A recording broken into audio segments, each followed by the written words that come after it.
स्थानिक नेते आणि कार्यकर्त्यांची स्वबळाची इच्छा होती। कार्यकर्त्यांच्या मागणीनंतरच स्वतंत्र लढण्याचा निर्णय घेतल्याचा काँग्रेस खासदार वर्षा गायकवाड यांनी म्हटले। तर कुणी कसं लढावं हा ज्याचा त्याचा प्रश्न आहे। काँग्रेसच्या भूमिकेवर ठाकरेंच्या पक्षानं ही प्रतिक्रिया दिलेली आहे।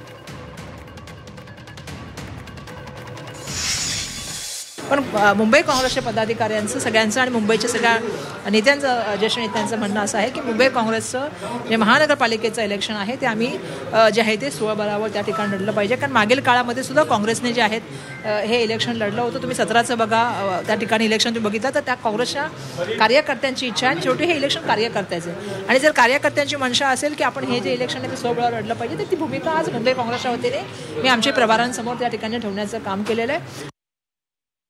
ज्याला त्याला ज्याच्या त्याच्या पक्षाची भूमिका घेण्याचा अधिकार असतो। त्यामुळे कोणत्या पक्षाने कोणती भूमिका घ्यावी हे ज्याचं त्यांनी ठरवायचं असतं। आणि त्यामुळे जर अशा काही गोष्टी ते ठरवत असतील किंवा ठरवायच्या असतील तर त्याला समोरचे आमच्यासारखे काय करणार आहे? काय करणार नाही। त्यांनी त्यांची भूमिका ठरवायला आमची काय हरकत असायचं काहीच कारण नाही।